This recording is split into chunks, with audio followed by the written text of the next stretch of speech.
Marcus says he cannot trust me, that he'll never trust me, and I can't get married if that's the case. And I've never done anything to make him not trust me. I've never cheated. The thing that pushes my buttons the most is when she makes threats so that she's gonna leave or be with someone, and she knows that. She's a beautiful woman and she plays on it. Marcus will go through my DMs, and if someone messages me, he gets mad at me. Everything makes him uncomfortable. He says that all women are cheaters, and I don't think he has a high opinion of women, to be honest.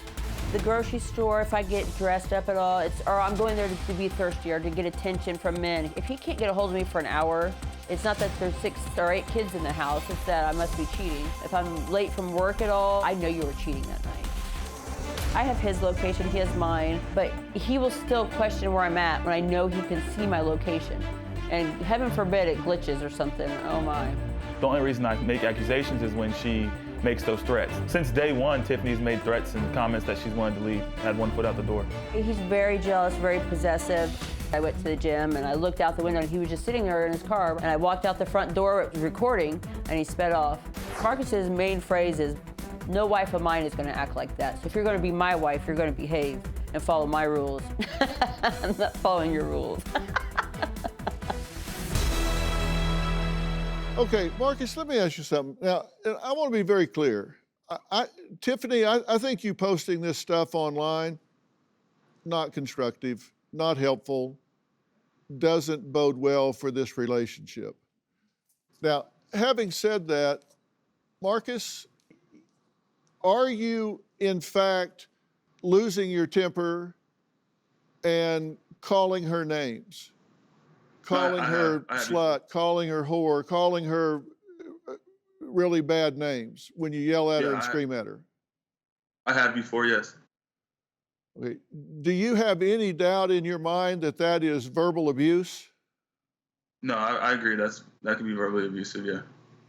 Yeah, that is absolutely, unequivocally unacceptable and not something that you should be doing with this woman or any woman. I don't care what she's doing, she does not deserve that. And Tiffany, you shouldn't put up with that. You don't deserve that. You've had that in the past, you don't need it now. And whether you can trust her or don't trust her, whatever you say to yourself, doing that is not justifiable in any way whatsoever. Do you think it helps the situation, Marcus, when you do that? No, not at all. But why do you do it? You know, my tempers get flared, and I used to do it a lot, but then I just started leaving to get away. What do you say to yourself that gives you permission to demean this woman in that way, to call her names and put her down? Because I feel like she's always trying to humiliate me or trying to get someone else on her side to bash me. I feel like she never really has anything good to say about me.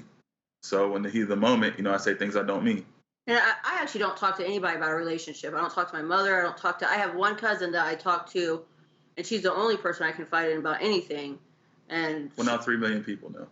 I don't want to focus on that right now. I want to focus on the fact that this woman that you say you love, this woman that you're sharing a home with, this woman that you want to provide and protect, this woman that you profess to care about, you're demeaning, you're threatening, you're calling names, you're putting her down. Do you have a story or a question for me? Click the link in the description and tell me what in the world is going on.